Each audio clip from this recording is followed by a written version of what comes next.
In the shadowed valley of old Brackenridge, where the wind never blew quite right and the crows seemed too clever by half, there stood a lone farmhouse bordered by acres of struggling corn. It belonged to a man named Ellis Harrow, a farmer hardened by loss, weather, and a streak of quiet desperation. For 3 harvests in a row, Ellis had watched his crops fail. The soil was dry, the rains inconsistent, and worst of all, the crows came in swarms. They pecked and shredded his corn like they were mocking him.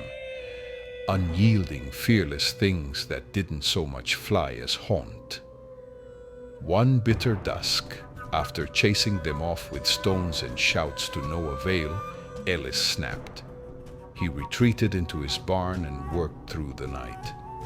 Wood creaked, nails groaned, and the lantern flickered as he constructed something that barely resembled a scarecrow. It was wrong. He used old deer antlers for arms, a leather duster from his late brother, and a burlap sack he painted with crimson ink for a face, twisted into a grim, silent scream. He bound it with rusted wire and whispered angry prayers as he set it atop a crooked cross in the dead center of his field. That night, the crows didn't come. Neither did the wind. By morning, Ellis felt triumphant. He stood on his porch with a coffee mug and smirked at the silence. But then he noticed something strange. The scarecrow wasn't quite in the same position. Its head was tilted slightly, more toward the house. He shook it off, wind maybe, or uneven soil. But by the second night, things changed. The cows mooed wildly around midnight. The dogs refused to go outside, and Ellis, woken by a strange scraping sound at his window, peered through the curtains and froze. There, not 20 feet from the porch, stood the scarecrow, its arms outstretched, no longer wired to the post.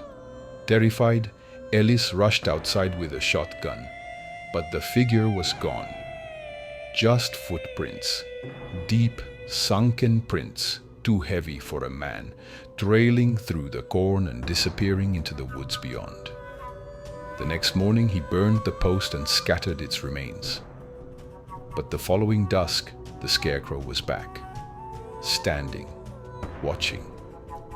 This time with fresh red smears on its sackcloth face. Something like blood. Ellis tried to leave. He packed his truck, grabbed his papers and keys, but the engine wouldn't turn. He called for help, no signal. As the sun dipped low again, the shadows in the corn grew taller, longer. That night, something knocked on his door. Once, then twice. Ellis didn't answer. He sat in the dark, trembling, shotgun clutched to his chest, and listened as footsteps dragged slowly across the porch.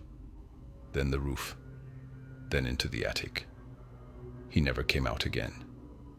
The neighbors, days later, found his house abandoned, intact, but empty.